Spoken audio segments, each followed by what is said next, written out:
ജീവിത യുദ്ധം, the battle in life.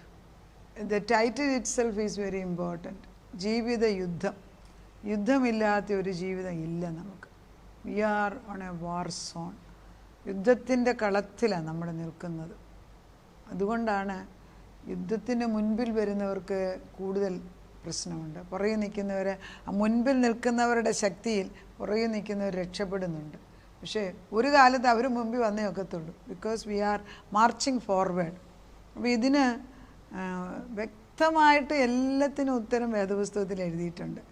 നമ്മളെ ഒരു റിട്രീറ്റിന് പോയപ്പോൾ കർത്താവ് എടുപ്പിച്ച ഒരു ടോപ്പിക്കാണ് അത്. ആ വീട്ടിലേക്ക് ക്ലിയറായിട്ടും പറ്റിയതാണ് ദൈവം തന്നെ. അത് പലർക്കും അനുഭവപ്പെടുന്നതായതുകൊണ്ട് അത് തന്നെ ഞാനിപ്പോൾ എടുക്കുന്നത്. ജീവിതത്തിലെ യുദ്ധങ്ങൾ, പ്രശ്നങ്ങൾ, പ്രയാസങ്ങൾ വരുമ്പോൾ നമ്മൾ ആയിരിക്കും ആരെ വിളിക്കണം, ആരെ വിളിച്ച് പ്രാർത്ഥിപ്പിച്ചാൽ ശരിയാകും, എങ്ങനെയാണ് ഇതിനൊരു ഉത്തരം കിട്ടേണ്ടത്. Because we don't know, we are in the dark. അതായത് ഇരുട്ടിൽ നമ്മൾ തപ്പി ഇങ്ങനെ നടക്കുകയാണ്. അപ്പോൾ ആത്മനിറവുള്ളവർ കാല് ചവിട്ടുമ്പോഴേ അപ്പോൾ അവനത്തിന് വിടുതൽ വരും. ദീസ് ആർ ബിബ്ലിക്കൽ പ്രിൻസിപ്പിൾസാണ്. അപ്പം കർത്താവിൻ്റെ ദൂതന്മാരെ ദൈവം അയക്കുന്നു, അല്ലെങ്കിൽ യേശു തന്നെ കടന്നു വരുന്നെങ്കിൽ അപ്പച്ചൻ വരുന്നതാണ് നമ്മുടെ ഏറ്റവും വലിയ ഭാഗ്യം. പ്രശ്നം അവിടെ കിടക്കട്ടെ, യേശു വന്നല്ലോ. പല പ്രശ്നങ്ങൾക്ക് എനിക്ക് പരിഹരിക്കാത്ത ചില പ്രശ്നങ്ങൾ കിടപ്പുണ്ട്. പക്ഷെ എപ്പം ഞാൻ ആ വിഷയം എടുത്ത് പ്രാർത്ഥിക്കുമ്പോഴും യേശുവിൻ്റെ മുമ്പിൽ വന്ന് നിൽക്കുമ്പോൾ എനിക്കുണ്ടായ at least he heard it, at least അറിയുന്നുണ്ടല്ലോ, അപ്പച്ചൻ അറിയുന്നുണ്ടല്ലോ. അതാണ് നമുക്ക്. ഇപ്പോൾ പല സ്ത്രീകളും ഭാര്യ ഭർത്താക്കന്മാർ വഴക്കുണ്ടാക്കുമ്പോഴേ അവർ പലപ്പോഴും എന്താ പറയുന്നതെന്ന് അവർക്ക് തന്നെ അറിയത്തില്ല. പക്ഷെ ഇച്ചിരി നേരം ഭർത്താവ് ഒന്ന് മിണ്ടാതിരുന്ന് കേൾക്കാമോ, പ്രശ്നം അങ്ങ് തീരും. അത് അവർ രണ്ടുപേരും ചെയ്യത്തില്ല, നമ്മളും ചെയ്യത്തില്ല. ദൈവം പറയുന്നത് ഒന്ന് ശ്രദ്ധയോട് കേൾക്കാമെങ്കിൽ നമ്മുടെ പല പ്രശ്നങ്ങളും പരിഹരിക്കാൻ നമ്മൾ ആരുടെ ആവശ്യമില്ല, ദൈവം തന്നെ ചെയ്തു തരും. കർത്താവ് സംസാരിക്കും. മിക്കപ്പോഴും വചനത്തിൻ്റെ അടിസ്ഥാനത്തിലാണ് സംസാരിക്കുന്നത്. അല്ല, സ്വപ്നത്തിൽ സംസാരിച്ചില്ലേ യോസഫിനോട് സംസാരിച്ചത്? ദാനിയേലിന് വിവേകം കൊടുത്തില്ലേ? ഇവിടേക്ക് ഒക്കെ വേദപുസ്തകം നോക്കിക്കാൻ നമ്മൾ ദൈവം സംസാരിക്കുന്നു. കർത്താവ് ആത്മാവാണ്. നമ്മൾ പരിശുദ്ധാത്മാവ് വന്ന communication is constant between God and us. അത് നോക്കണം. ഈ ഉൽപ്പത്തി 14 അന്ന് എടുപ്പിച്ച ദൈവം 4 രാജാക്കന്മാർ, 14:9 തൊട്ടാണ് ഞാൻ വായിക്കുന്നത്. അതിൽ ദീർഘമായിട്ട് അറിയേണ്ടവരതെടുത്ത് വായിക്കുക. സമയക്കുറവുകൊണ്ട് ഞാൻ അതിൻ്റെ കാതലിന് മാത്രം കയറുക. 14-ാം അധ്യായത്തിൻ്റെ 9 തൊട്ട് 4 രാജാക്കന്മാർ 5 രാജാക്കന്മാരുടെ നേരെ യുദ്ധം ചെയ്യുക. നോക്കണേ, കുറച്ചൊന്നും അല്ല. 4 രാജാക്കന്മാർ ഒന്നിച്ചുകൂടി 5 രാജാക്കന്മാർക്കെതിരെ യുദ്ധം ചെയ്യാണ്. നമുക്ക് പ്രശ്നം വരുമ്പം കണ്ടിട്ടുണ്ടോ? ഒരു സൈഡിൽ കൂടെ അല്ല, എല്ലാ സൈഡിൽ കൂടെ യുദ്ധം വരും. ഒരു ഷിപ്പ് വെള്ളത്തിൽ വീഴുമ്പോൾ ഒരു ചെറിയ ഹോളുണ്ടെങ്കിൽ നമുക്കത് അടയ്ക്കാം. പക്ഷേ ഇവിടുന്ന് എല്ലായിടത്തൂടെ വെള്ളം കയറി എന്ത് ചെയ്യും? വെള്ളത്തിനകത്ത് ഷിപ്പ് താണുപോകും. അത് തന്നെയാണ് ജീവിതം. ഈ ജീവിതമാകുന്ന പടകിനകത്ത് യേശുക്രിസ്തു ഇല്ല എങ്കിൽ വെള്ളം കയറി വെള്ളത്തിൽ പോയി ചത്തുപോയാൽ നമ്മളൊന്നും അറിയത്തില്ല. പക്ഷെ കർത്താവ് പറയുന്നു, പടകിൽ എന്നെക്കൊണ്ട് ഞാനുണ്ട് എന്നുള്ള ബോധം, നിന്റെ പടകിനകത്ത്, നിൻ്റെ മക്കളുടെ പടകിൽ ഞാനുണ്ട് എന്നുള്ള ബോധമുണ്ടെങ്കിൽ എത്ര ശത്രുക്കൾ വന്നാലും അവൻ ഒരു വഴിയായി വന്നവനെ 7 വഴിയായി പറഞ്ഞു വിടാൻ ശക്തനായവൻ എൻ്റെ കൂടെ ഉണ്ട്. ദൈവവചനം. ഈ 4 പേര് 5 രാജാക്കന്മാരെ യുദ്ധം ചെയ്തതിൽ അബ്രഹാമിൻ്റെ സഹോദരൻ്റെ മകനായ ലോത്ത് സോദോം എന്ന് പറഞ്ഞ രാജ്യത്ത് താമസിക്കുകയാണ്. അപ്പോൾ അബ്രഹാമും ലോത്തും കൂടെ അബ്രഹാമിൻ്റെ ജോലിക്കാരും ലോത്തിൻ്റെ ജോലിക്കാരും കൂടെ വഴക്കുണ്ടായി. നോക്കണേ, അബ്രഹാം അതിസമ്പന്നനായിരുന്നു വേദപുസ്തകം പറയുന്നു. അബ്രഹാം അതിസമ്പന്നനായതിനാൽ ലോത്തും സമ്പന്നനായി കൂടെ പോയതിനാൽ. അപ്പം ദൈവമക്കളുടെ കൂടെ നിൽക്കുന്നവർക്ക് അനുഗ്രഹം ഉണ്ടെന്നേ. ഈ ദരിദ്രമായിട്ടുള്ള പരിശുദ്ധാത്മാവിന് വിപരീതമായിട്ടുള്ള മെസ്സേജ് എല്ലാം അങ്ങ് മാറ്റിക്കൊടുത്തിട്ട് ദൈവം അനുഗ്രഹിക്കുന്ന ദൈവമായിട്ട് കുറച്ചു കാലത്തേക്കെങ്കിലും നമുക്ക് ഉണ്ടെങ്കിലല്ലേ വല്ലവർക്കും കൊടുക്കാനൊക്കത്തുള്ളൂ. അപ്പോൾ ദൈവം ഭൂമിയിലുള്ള സകലത എനിക്കും നിങ്ങൾക്കും വേണ്ടി ഉണ്ടാക്കി വെച്ചതല്ലേ, അത് അനുഭവിക്കുന്നത് വല്ലവരും ആണെങ്കിൽ നീ പോയി എടുക്കാൻ അറിയാൻ വയ്യാത്തതിന് ദൈവത്തിൻ്റെ കുറ്റം പറയണം. അപ്പോൾ ദൈവം അനുഗ്രഹിക്കുന്ന ദൈവമാണ്.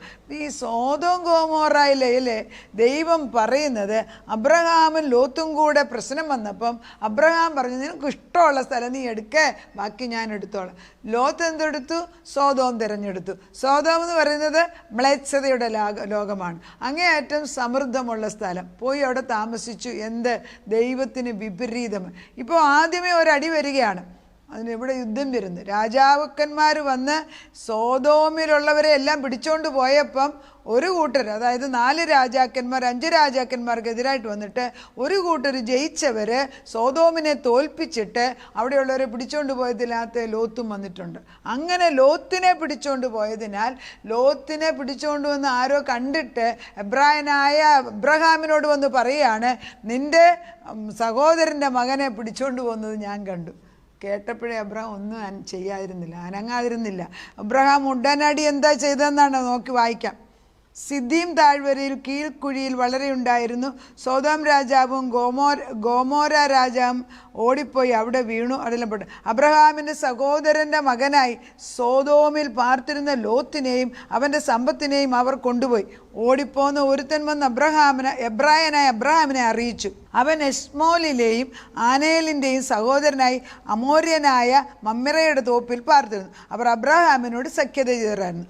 തൻ്റെ സഹോദരനെ ബദ്ധനാക്കി കൊണ്ടുപോയി എന്ന് അബ്രഹാം കേട്ടപ്പോൾ അവൻ തൻ്റെ വീട്ടിൽ ജനിച്ചവരും അഭ്യാസികളുമായ 318 പേരെ കൂട്ടിക്കൊണ്ട് ദാൻ വരെ പിന്തുടർന്നു. രാത്രിയിൽ അവനും അവൻ്റെ ദാസന്മാരും അവരുടെ നേരെ ഭാഗമായി പിരിഞ്ഞു ചെന്ന് അവരെ തോൽപ്പിച്ച് ദമേശത്തിൻ്റെ ഇടതുഭാഗത്തുള്ള ഹോബാവൻ്റെ അവരെ പിന്തുടർന്നു. അവൻ സമ്പത്തൊക്കെയും മടക്കിക്കൊണ്ടുവന്നു. തൻ്റെ സഹോദരനായ ലോത്തിനെയും അവൻ്റെ സമ്പത്തിനെയും സ്ത്രീകളെയും ജനത്തെയും കൂടെ മടക്കിക്കൊണ്ടുവന്നുണ്ട്. ഇപ്പോൾ അതായത് പൗത്രൻ ഈ അബ്രഹാം തൻ്റെ സഹോദരൻ്റെ മകനെ കൊണ്ടുപോയപ്പം അടങ്ങിയിരുന്നില്ല. അവൻ്റെ കൂടെ ഉണ്ടായിരുന്ന അഭ്യാസികൾ, അതായത് യുദ്ധവീരന്മാരായിട്ടുള്ള ആളുകളെ കൊണ്ടുപോയി എല്ലാം തിരിച്ചു കൊണ്ടുവരുന്ന ഒരു ഭാഗമാണ്. ജീവിതത്തിൽ എന്നും നമുക്ക് യുദ്ധമുണ്ട്, യുദ്ധത്തിൽ ജയമെടുക്കും, അവിടെ നിൽക്കുന്നില്ല. ബാക്കി ഭാഗമാണ് പ്രധാനമായിട്ടിരിക്കുന്നത്. അബ്രഹാം ഇങ്ങനെ എല്ലാം തിരിച്ചു കൊണ്ടുവരുമ്പോൾ എന്ത് കാണുന്നു? അവൻ യോമേരിൻ്റെയും കൂടെയുള്ള രാജാക്കന്മാരെയും തോൽപ്പിച്ചു മടങ്ങി വന്നപ്പോൾ സോദോം രാജാവ് രാജതാഴ്വര എന്ന ശാവേ താഴ്വര വരെ അവനെ എതിരേറ്റി ചെന്നു. ശാലേം രാജാവ് മൽക്കീസേദെക്ക് അപ്പവും വീഞ്ഞു കൊണ്ടുവന്ന് അവൻ അത്യുന്നതനായ ദൈവത്തിൻ്റെ പുരോഹിതനായിരുന്നു. അവനെ അനുഗ്രഹിച്ചു. സ്വർഗത്തിലും ഭൂമിക്കും നാഥനായി അത്യുന്നതനായ ദൈവത്താൽ അബ്രാം അനുഗ്രഹിക്കപ്പെടുമാറാകട്ടെ. നിന്റെ ശത്രുക്കളെ നിന്റെ കയ്യിൽ ഏൽപ്പിച്ച് അത്യുന്നതനായ ദൈവം സ്തുതിക്കപ്പെടുമാറാകട്ടെ എന്ന് പറയും. ഇവിടെയാണ് പ്രധാനം. അപ്പോൾ അബ്രഹാം തിരിച്ചു വരുമ്പം ഈ ദൈവം ഷാലോം മീൻസ് പീസ്, ഷാലോം എന്നുള്ള സ്ഥലത്തു നിന്ന് അവിടെ ദൈവം തൻ്റെ വംശാവലിയില്ല, മൽക്കീസേദെക്ക് എന്ന് ക്രമപ്രകാരമുള്ള ഒരു പുരോഹിതനെ ദൈവം അവിടെ നിയോഗിച്ചു വെച്ചു. മൽക്കീസേദെക്ക് ഇന്നും മിസ്റ്ററിയാണ് നമുക്ക് വേദപുസ്തക അടിസ്ഥാനത്തിൽ പോലും. അവൻ്റെ ഉത്ഭവം എന്തേ അവസാനം എന്തേന്ന് അറിയത്തില്ല. പക്ഷെ നമ്മൾ എബ്രായ ലേഖനം വായിക്കുമ്പോൾ ഇനി മൽക്കീസേദെക്കിനെ കുറിച്ച് പറഞ്ഞിട്ടുണ്ട്. അത് അടുത്തതിലേക്ക് കയറാം. അപ്പം മൽക്കീസേദെക്ക് എന്ന് പറഞ്ഞാൽ മലക് സെദക്ക്, അതായത് രാജാവാണ്, പീസിൻ്റെ രാജാവാണ്. ഷാലോം പീസാണ്. അപ്പോൾ ഈ ഷാലോം രാജാവായ മൽക്കീസേദെക്ക് അപ്പവും വീഞ്ഞും കൊണ്ടുവന്ന്, എന്താണ് അപ്പവും വീഞ്ഞും ദൈവത്തിൻ്റെ പ്രതീകമായിട്ട് കൊണ്ടുവന്ന് അത്യുന്നതനായ ദൈവത്തിൻ്റെ പുരോഹിതനായിരുന്ന ഇദ്ദേഹം അബ്രഹാമിനെ അനുസരിക്കുന്നു. ഈ ഒരു ഉടമ്പടി അവിടെ ഉറപ്പിക്കുന്ന കണ്ടോണേ. അബ്രഹാമിനെ ദൈവം തമ്പുരാൻ സോദോം രാജാവ് താഴ്വരയിൽ വീണപ്പോൾ ശാലേം രാജാവായ മൽക്കീസേദെക്കിനെ കൊണ്ടുവന്നിട്ട് അബ്രഹാമിനെ അനുഗ്രഹിക്കുന്ന ദൈവം മൽക്കീസേദെക്കിനെ കൊണ്ട് അബ്രഹാമിനെ അനുഗ്രഹിക്കുന്നു. ഒരാൾ വാ തുറന്ന് അനുഗ്രഹിക്കാതെ ഒരു അനുഗ്രഹവും നടക്കുന്നില്ല. അതുകൊണ്ടാണ് ഒരാൾ പറയുമ്പം എനിക്കൊക്കെ വർഷങ്ങളായിട്ട് ആത്മാവിൽ ഫ്രണ്ട്ഷിപ്പ് ഉള്ളവരുണ്ട്. അപ്പോൾ അവരവരുടെ പ്രശ്നം എന്നോട് അവിടുന്ന് ഇവിടുന്നൊക്കെ വിളിച്ച് പറയുമ്പം ആത്മാവിൽ എന്നോട് ഞാൻ പറയുമ്പോൾ ഞാൻ തിരിച്ചു പറയാം, നടക്കും, വിഷമിക്കേണ്ടെന്ന് പറയും. അത് നടക്കുമെന്ന് പറയുമ്പോൾ അവർ പിന്നെ വെയിറ്റ് ചെയ്യുന്നതില്ല, ആമേന്ന് അവർ പറഞ്ഞ് നിർത്തുന്നതും കാണാം. അവർക്ക് അത്രയും ഉറപ്പാണ് ഞാൻ പറഞ്ഞാൽ അത് നടക്കുമെന്ന്. കാരണം ഞാനല്ലല്ലോ പറയുന്നത്, ഉള്ളിലുള്ള ആത്മാവല്ലേ. പരിശുദ്ധാത്മാവിന് തന്നെ പുതിയ കാര്യമാണ്. ചിലത് വിളിക്കുന്നതിന് മുമ്പേ ദൈവം എന്നോട് പറയും അവർ വിളിക്കുമെന്ന് പറയും. കാരണം എന്താ? പരിശുദ്ധാത്മാവിന് അറിയാം അവരുടെ വിഷമം. ഈ ആളുകളുടെ ഹൃദയം പോലെ നമ്മളൊരിടത്ത് വചനം പറയാൻ ചെന്ന് നോക്കിക്കേ, ആത്മാവിൽ തീഷ്ണതയുള്ളതാണെങ്കിൽ തീ പോലെ പരിശുദ്ധാത്മ ഇറങ്ങി വരും. അല്ല ചത്തവർ വരിക്കുന്ന അവിടെ വചനം പറയിപ്പിക്കത്തില്ല. ഞാൻ കഴിഞ്ഞടുത്തോടെ ഒരു പ്രാവശ്യം ഒരിടത്ത് പോയി ഒരു വലിയ മീറ്റിങ്ങിന്. നമ്മളവിടെ ചെന്നപ്പം പരിശുദ്ധാത്മ വചനം പറയിപ്പിച്ചില്ല. ഞാൻ അതിശയിച്ചു. എന്നാൽ അതേ ടോപ്പിക്ക് വേറൊരിടത്ത് അതിന് 2 ദിവസം മുമ്പ് വചനം പറഞ്ഞ് എനിക്ക് വചനം മുഴുവൻ അറിയാം, പക്ഷെ ദൈവം എന്നെക്കൊണ്ടൊന്നും പറയിപ്പിച്ചില്ല. എന്ത്? നിൻ്റെ ഹൃദയം ശൂന്യമാണ്. വരണ്ട ദേശത്തോട്ട് അല്ല പന്നിയുടെ മുമ്പിലോട്ട് എൻ്റെ മൂക്കുത്തി പന്നിയുടെ മുമ്പിൽ പോലും നമ്മൾ മുത്തെറിഞ്ഞു കൊടുക്കുന്നതെന്ന് പറയുന്നത് ദൈവം ചെയ്യിപ്പിച്ചില്ല. ഞാൻ തിരിച്ചു വന്ന് ദൈവത്തോട് ചോദിച്ചു, എന്താ ചെയ്യിപ്പിക്കാൻ? നമ്മൾ ഓർക്കണം, സമൃദ്ധി എന്ന് പറയുന്നത് പുറമേ ഉള്ളതല്ല, കുറച്ച് കൂടി ആളുകളുടെ മുമ്പിൽ ഗമ കാണിക്കുന്നതല്ല. കർത്താവിന് ഹൃദയം എപ്പോൾ നിനക്ക് ശാന്തതയും ഹൃദയത്തിൽ എപ്പോൾ നിനക്ക് തീഷ്ണതയും വിനയമുണ്ടോ അവിടെ ദൈവം ഇറങ്ങി വരും. എന്നെ അല്ലെങ്കിൽ വേറെ ആരെയും കൊണ്ട് കൊണ്ടില്ല, ഇവിടെ ഒന്നില്ല. ദൈവം ഒരു നല്ല പ്രവൃത്തി അബ്രഹാമിനെ കൊണ്ട് ചെയ്തപ്പം അബ്രഹാമിനെ തിരഞ്ഞെടുത്തന്നെ അബ്രഹാമിൻ്റെ മുമ്പിൽ മൽക്കീസേദെക്ക് എന്ന പുരോഹിതൻ ആരും പറയാതെ മുമ്പിൽ വന്നിരുന്നു. എന്നിട്ട് അനുഗ്രഹിക്കുക, അപ്പവും വീഞ്ഞും കൊടുത്ത്. എത്ര അനുഭവം നമുക്കിങ്ങനെ ഉണ്ടായിട്ടുണ്ട്. എത്ര പേരിങ്ങനെ ആഗ്രഹിക്കുന്നു. ചിലർ നമ്മൾ വിചാരിക്കത്തില്ലേ, അവർ നമ്മുടെ വീട്ടിൽ ഞാൻ പലപ്പോഴും ഓരോ വീട്ടിൽ ചെല്ലുമ്പോൾ പറയും, അയ്യോ ആൻറ്റി ഒന്ന് കാലെന്ന് ചവിട്ടിയാൽ കൊള്ളാമെന്ന്. എൻ്റെ പ്രശംസയല്ല ഇനി പറയുന്നത്. ആത്മാർത്ഥമായിട്ട് വേദനിക്കുന്നവരുടെ അടുക്കലേക്ക് അവരവിടെ ഇരുന്ന് പ്രാർത്ഥിച്ചാൽ ദൈവം ആരെങ്കിലും ആ വീട്ടിൽ ആ സമയത്ത് കൊണ്ടുവരും. അതവൻ്റെ ഭൂമിയും ഭൂതലും യഹോവയ്ക്കുള്ളതാണെന്ന്. അവൻ മാറിയിട്ടൊന്നുമില്ല. അവൻ അധിക ശക്തിയോടെ ദുഷ്ടൻ്റെ അല്ലെങ്കിൽ പാപം ഉള്ളിടത്ത് അധികം ശക്തമായിട്ട് അവൻ കൃപയിൽ പ്രവർത്തിക്കുന്ന ഒരു ദൈവം തന്നെയാണ്. അങ്ങനെ അനുഗ്രഹിച്ചു കഴിഞ്ഞപ്പം അബ്രഹാം എന്ത് ചോദിച്ചു? അവനെ അനുഗ്രഹിച്ചു. സ്വർഗത്തിലും ഭൂമിക്കും നാഥനായ അത്യുന്നതനായ ദൈവത്തിൽ അബ്രഹാം അനുഗ്രഹിക്കും. നിൻ്റെ ശത്രുക്കളെ നിൻ്റെ കയ്യിൽ ഏൽപ്പിച്ച അത്യുന്നതനായ ദൈവത്തിനെ ദൈവം സ്തുതിക്കപ്പെടുമാറാട്ടെ എന്ന് പറഞ്ഞു. അബ്രഹാം എന്ത് ചെയ്തു? സകലത്തിലും ദശാംശം കൊടുത്തു. This is very important. നമ്മൾ ഈ ദൈവത്തിന് കൊടുക്കുന്നത് പറയുമ്പോൾ എല്ലാവർക്കും വലിയ മടിയാണ്. എല്ലാവർക്കും പള്ളി ചോദിച്ചാലാട്ടെ, സഭ ചോദിച്ചാൽ എല്ലാവർക്കും. പക്ഷെ ഞാനൊന്ന് പറയട്ടെ, കൊടുക്കാതെ അനുഗ്രഹം വരത്തില്ല. നിലനിൽക്കുന്ന അനുഗ്രഹം വരണമെങ്കിൽ നീ കൊടുക്കണം. വിത്തിടാതെ ഏതെങ്കിലും ഒരു വൃക്ഷം കിളുത്ത് നമ്മൾ കണ്ടിട്ടുണ്ടോ? ആരെങ്കിലും കൊണ്ടിടണം, നീ അല്ലെങ്കിൽ ആരെങ്കിലും കൊണ്ടിടണം. എൻ്റെ ഒരു ഫ്രണ്ട് ഉണ്ടായിരുന്നു, she was an economic professor, വളരെ നല്ല ഫ്രണ്ടാണ്. ആ പുള്ളിക്കാർ എവിടെ പോയാലും മാങ്ങ ഇങ്ങനെ ഫ്രൂട്ട്സൊക്കെ വാങ്ങിച്ചുകൊണ്ട് പോകുമ്പം വണ്ടി എവിടെ നിർത്തിയോ അവിടെ വഴിയുടെ സൈഡിൽ ആ മാങ്ങയുടെ അണ്ടി അവിടെ നട്ടേച്ച് വരും. അപ്പോൾ ഞാൻ ചോദിച്ചു, നീ എന്തിനാണ് അത് ചെയ്യുന്നത്? അല്ല, ഇതിൻ്റെ ഫലം ഞാൻ അനുഭവിക്കത്തില്ലെങ്കിലും ഒരു കാലത്ത് ഇത് മാങ്ങയുണ്ടായി ആർക്കെങ്കിലും പ്രയോജനം. അങ്ങനെ വിശാലമായ ഹൃദയമുള്ള സ്ത്രീകൾ, അവരൊക്കെയാണ് സാമർഥ്യമുള്ള സ്ത്രീകളെന്ന് ഞാൻ പറയുന്നത്. She died actually. ഞാൻ പറയുന്നത് അവരുടെ മാവ് ഇപ്പോഴും ജീവിപ്പിച്ചിരിപ്പുണ്ട്. നമ്മൾ പോകുന്നിടത്തെല്ലാം വിത്തിടണം. അബ്രഹാം 10 കൊടുത്തു കഴിഞ്ഞപ്പോൾ ഉടമ്പടി ഉറപ്പിച്ചു. നിങ്ങൾ കയ്യിലിരിക്കുന്ന ഞങ്ങളുടെ പ്രേ ഗ്രൂപ്പിനോട് ഞാൻ നിർബന്ധം പറയും. ചിലപ്പം ആ വർഷത്തിൽ 2 പ്രാവശ്യം കളക്ഷൻ എടുപ്പിക്കും. നമ്മുടെ തന്നെ ഗ്രൂപ്പിലുള്ള ആവശ്യങ്ങൾക്ക് വേണ്ടിയായിട്ട് എടുക്കും. അപ്പം നമ്മൾ പറയും ഇട്ടേ ഒക്കത്തുള്ളൂ. കാരണം എത്ര എമൗണ്ട് എന്നല്ല, കൊടുക്കണം. കൊടുക്കാതെ എങ്ങനെ ദൈവത്തിന് നിങ്ങൾക്ക് വിളവ് തരാൻ സാധിക്കും?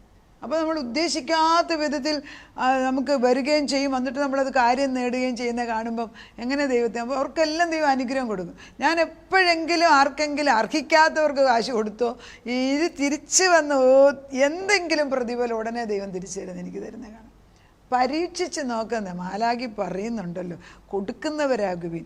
ആ ഉടമ്പടി ഉറപ്പിക്കണമെങ്കിൽ 2 സൈഡും ചെയ്യണമെന്ന്. ഒരു സൈഡ് ദൈവത്തിന് നിർബന്ധമുണ്ട്, ദൈവത്തിന് വേണ്ടി ചെയ്യണം. ദൈവം അബ്രഹാമിനെ അനുഗ്രഹിച്ചതിന് മൽക്കീസേദെക്കിനെ വിട്ടതുപോലെ ഈ മൽക്കീസേദെക്ക് ആരാണെന്ന് എബ്രായ ലേഖനത്തിൽ പറയുന്നുണ്ട്. നമുക്ക് അതിലേക്ക് അടുത്ത ദിവസം അറിയാം. കർത്താവ് നമ്മളെ അനുഗ്രഹിച്ചിരിക്കുകയാണ്. ആ അനുഗ്രഹം മാറാത്ത അനുഗ്രഹം വാങ്ങിച്ചെടുക്കുക. 1% അല്പമെങ്കിലും മാറ്റിവെക്ക്, ദൈവത്തിന് കൊടുക്കാൻ പഠിക്കുക. കർത്താവ് നിങ്ങളെ എല്ലാവരെയും അനുഗ്രഹിക്കട്ടെ. ആമേൻ. നാഥാ, നിൻ്റെ മുമ്പിലേക്ക് കടന്നു വരികയാണ്. അനുഗ്രഹം. എല്ലാവർക്കും അനുഗ്രഹം ആവശ്യമുണ്ട്. അനുഗ്രഹം കിട്ടാത്തപ്പോൾ അവരെല്ലാം ദൈവത്തോട് മറുത്ത് നിൽക്കുകയും ചെയ്യും. അവരുടെ ഉള്ളിൽ വേദനയുണ്ട്. ഏത് നിരീശ്വരവാദിയുടെ ഉള്ളിലും ദൈവം ഉണ്ടെന്നുള്ള ഒരു വാഞ്ച അകത്ത് കിടപ്പുണ്ട്. പിന്നെ ചുമ്മാതെ ആരെങ്കിലും ഇത് ഡിസ്പ്രൂവ് ചെയ്ത് ദൈവം ഉണ്ടെന്ന് കാണിക്കുന്നെങ്കിൽ കാണിച്ചോട്ടെ എന്നുള്ള ഒരു ഇൻഡയറക്റ്റ് വാഞ്ചയും കൂടാണ് അതിൽ കൂടെ വരുന്നത്. ആരാ അങ്ങനെ ബന്ധപ്പെട്ട് പറഞ്ഞു കൊടുക്കുന്നത്? എന്താന്നേലും വിനയപ്പെട്ട് ഈ ദൈവത്തിൻ്റെ അടുക്കിലേക്ക് വരാൻ, കല്ല് പോലുള്ള ഹൃദയം മാംസളമാക്കാൻ നിൻ്റെ വചന ഈ സമയത്ത് ഞങ്ങൾ അയച്ചുകൊണ്ടേയിരിക്കുകയാണ്. ഇത് ചെന്ന് അനേക മക്കളുടെ തലയുടെ മുകളിൽ പുതപ്പ് പോലെ ചെന്ന് വീഴുകയാണ്. ചിലരുടെ ഹൃദയത്തിനകത്ത് നീരുറവിയായിട്ട് ഇത് ചെന്ന് വീഴും. കല്ലുപോലുള്ള ഹൃദയം മാംസളമായി മാറുന്നു. നിനക്കുള്ളതിൻ്റെ ഒരംശം ദൈവത്തിന് വേണ്ടി ആദ്യം മാറ്റിവെക്കട്ടെ. അത് എത്ര എമൗണ്ട് എന്നല്ല കർത്താവ് പറയുന്നത്. ചെറിയ വിധവയുടെ ചില്ലിക്കാശ് പോലും സ്വീകരിച്ച ദൈവം, ഉടമ്പടിയുടെ ഉടമസ്ഥനും ഉറപ്പിക്കുന്നവനുമായവൻ, അബ്രഹാമിന് വേണ്ടി ഒരു മൽക്കീസേദെക്കിനെ കൊണ്ടുവന്ന് അപ്പവും വീഞ്ഞും കൊടുത്ത് അനുഗ്രഹിച്ചവൻ എന്ന് നമ്മുടെ മുമ്പിൽ വന്ന് നിൽക്കുകയാണ്.